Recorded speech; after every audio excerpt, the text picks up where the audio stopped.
Hello guys, সবার আগে তোমরা এই ভিডিওটাকে দেখো।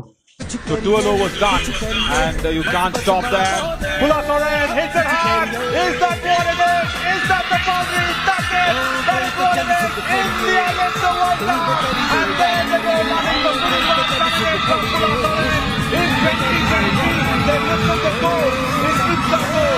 And here in 2025, the Indian women's flying cricket team has lifted the World Cup. They win this by 7 wickets.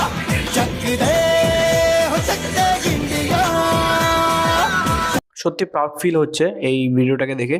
এটা হলো ব্লাইন্ড ওমেন ক্রিকেট টিম। তো এদের কিছুদিন আগে, 2 দিন আগে না 3 দিন আগে সম্ভবত ওয়ার্ল্ড কাপ ফাইনাল হয়েছে নেপাল আর ইন্ডিয়ার মধ্যে। তো তার মধ্যে আমাদের ইন্ডিয়ার মেয়েরা ব্লাইন্ড ওমেন টিম জিতেছে, ওয়ার্ল্ড কাপ জিতেছে।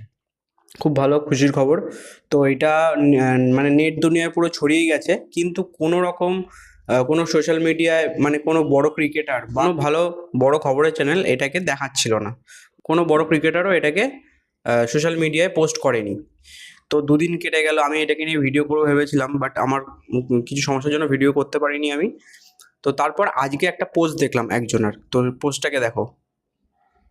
অমিত শাহ আমাদের এই ব্লাইন্ড ওমেন ক্রিকেট টিমকে কংগ্রেস জানিয়েছে।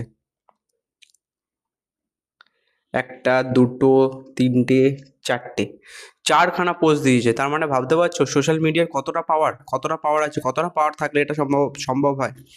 তো আমি তো এটাকে দেখে খুব মানে এই যতগুলো রিলস এসছে এই ব্লাইন্ড ওমেন টিমের ওয়ার্ল্ড কাপ জেতার, যতগুলো রিলস এসেছে সবগুলো আমি শেয়ার করেছি। তো তোমরা পারলেও শেয়ার করো, আর আমার ভিডিওটাকে ভালো লাগলে লাইক করে দিও, চ্যানেলটাকে সাবস্ক্রাইব করে দিও। টাটা।